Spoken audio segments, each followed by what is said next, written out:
आज के इस वीडियो में हम लोग बात करने वाले हैं प्रोसेस ऑपरेशन टेक्नीशियंस की क्या क्या जॉब रिस्पॉन्सिबिलिटीज़ रहती हैं, ड्यूटीज़ रहती हैं ड्यूरिंग जब भी वो किसी भी मैन्युफैक्चरिंग इंडस्ट्रीज़ में, ऑयल एंड गैस इंडस्ट्रीज़ में या किसी भी तरह की जगहों पे जहाँ भी प्रोसेस ऑपरेशन टेक्नीशियंस रखे जाते हैं, उनको किस किस तरह के काम करने होते हैं, जॉब रिस्पॉन्सिबिलिटीज़ रहती हैं, उसके बारे में जानेंगे। तो सबसे पहले क्या होना चाहिए, किसी भी प्रोसेस ऑपरेशन टेक्नीशियंस को क्या पता होना चाहिए, किसी भी मशीन को कैसे स्टार्ट किया जाता है, कैसे स्टॉप किया जाता है, किन्हीं भी सिचुएशन में उनके बारे में उसको काफ़ी अच्छे से नॉलेज होना चाहिए। चाहे वो पंप्स हो सकते हैं, कंप्रेसर्स हो सकते हैं, मोटर्स हो सकते हैं, इंस्ट्रूमेंट्स हो सकते हैं, तो उनके बारे में काफ़ी अच्छे उसे समझ होनी चाहिए, नॉलेज होनी चाहिए कि कब किस पैनल से या कहाँ से, किस ऑपरेटिंग पैनल से किस कैसे उसको स्टॉप करना है, कैसे स्टार्ट करना है, वो चाहे नॉर्मल कंडीशन में हो या फिर कोई इमरजेंसी सिचुएशन हो, वहाँ पे होना उसको पता होना चाहिए। दूसरे नंबर पे आना चाहिए उसको monitoring and recording, different type के पैरामीटर्स उसे पता होने चाहिए और कहाँ से मॉनिटर करना है, कहाँ से रिकॉर्ड करना है और कौन कौन से पैरामीटर्स को उनको मॉनिटर करने हैं या रिकॉर्ड करने हैं। वो हो सकते हैं टेम्परेचर, हो सकते हैं प्रेशर, हो सकते हैं फ्लो, हो सकते हैं, वो चाहे स्टीम्स के हो सकते हैं, वाटर के हो सकते, लिक्विड्स के हो सकते हैं, किसी भी तरह के वाटर होंगे या फिर ऑयल्स होंगे, तो उनके भी पैरामीटर जो भी हैं उनको कहाँ से भी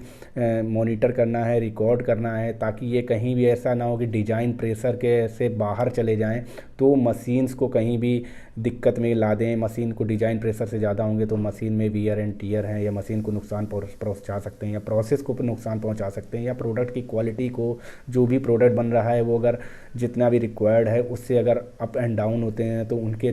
प्रोडक्ट की क्वालिटीज़ को या प्रोडक्ट के जो भी प्रोडक्शन आने वाले टारगेट्स हैं उनमें दिक्कत कर सकते हैं। तो वो सारी चीज़ें उसको उसके बारे में पता होना चाहिए।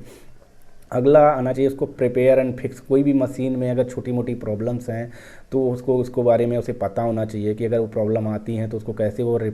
खुद काम कर सकता है, उनको कैसे सिचुएशन को हैंडल कर सकता है। दूसरा, या फिर वो रिपोर्ट कर सकता है जिस डिपार्टमेंट की वो इशू है उसको तुरंत उसको रिपोर्ट करना है, उसको बताना है उन डिपार्टमेंट को कि उस सिचुएशन में कि उस मशीन में क्या क्या प्रॉब्लम्स करंट में आ रही हैं, चल रही हैं या उसने ऑब्जर्व किया है जिसकी वजह से उसको प्रोसेस में, क्वालिटी में, प्रोडक्टिविटी में कोई भी दिक्कतें आनी स्टार्ट हो गई। उस तरह की चीज़ें उसे भी बताना होता है इक्विपमेंट में या प्रोसेस में जो भी दिक्कतें आ रही। अगला है प्रिपेयर प्रोसेस इक्विपमेंट। जो भी हैं वो प्रोसेस इक्विपमेंट हैं वो प्रिपेयर करके रखने हैं किस टाइप, किसके लिए, कोई भी प्रिवेंटिव मेंटेनेंस वाला होने वाला है, शट डाउन मेंटेनेंस होने वाला है या कोई ब्रेकडाउन मेंटेनेंस होना है, तो उसके बेस में उस मशीन को, अपने प्रोसेस को प्रिपेयर करना है। उसके जो भी प्रेशराइज लाइन है या जो भी पाइपलाइंस हैं उनको डीप्रेशराइज करना है। जितने वो जो भी लाइंस में वाटर हैं, लिक्विड हैं, गैसेस हैं, तो उनको ड्रेन करना है। उनके डिफरेंट वॉल्व उनको पता होना चाहिए कि कहाँ से कौन से वॉल्व को ऑपरेट करने से मशीन के किस पार्ट पे क्या क्या दिक्कतें आती हैं या फिर किस किस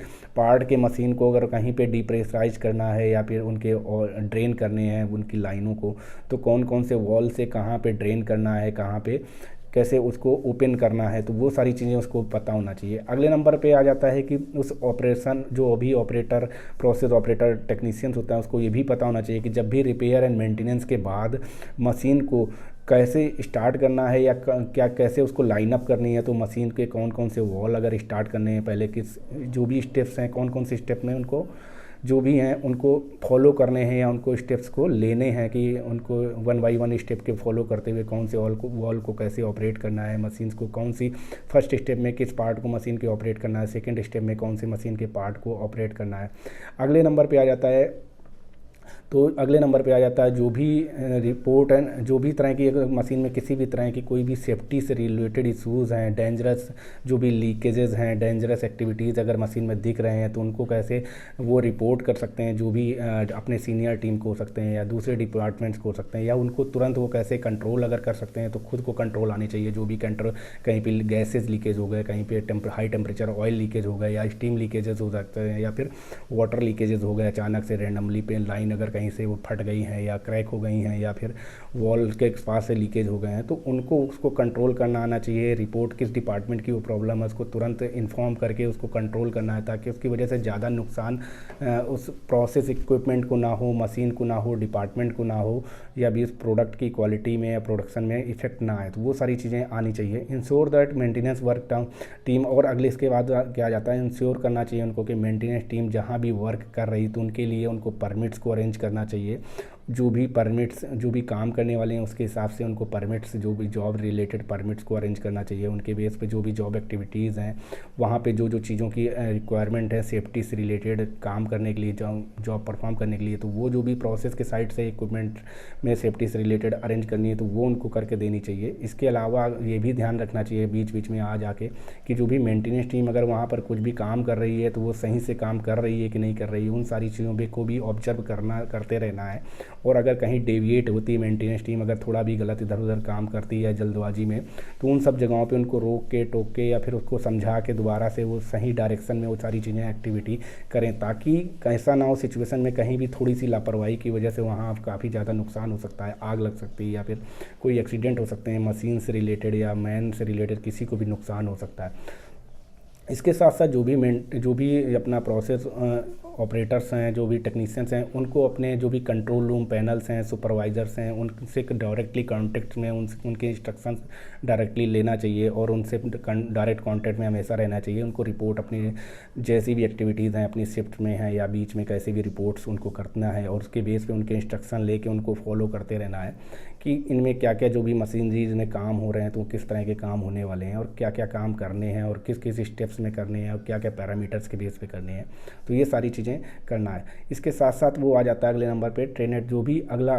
प्रोसेस के जो भी अगर नीचे लेवल पे कोई भी जूनियर्स हैं उनको भी साथ साथ में ट्रेनिंग करना है, उनको भी हेल्प करना है, वो भी सारी चीज़ें उनको देना रहता है। अगले नंबर पे आ जाता है कि कोई जो भी प्रोसेस ऑपरेटर टेक्नीशियन होते हैं, जो भी जॉब परफॉर्म किए हैं, क्वालिटी पैरामीटर आउटपुट्स आए हैं, वो चाहे प्रोडक्शन आए, कितना प्रोडक्शन आया है, क्या क्वालिटी आए हैं,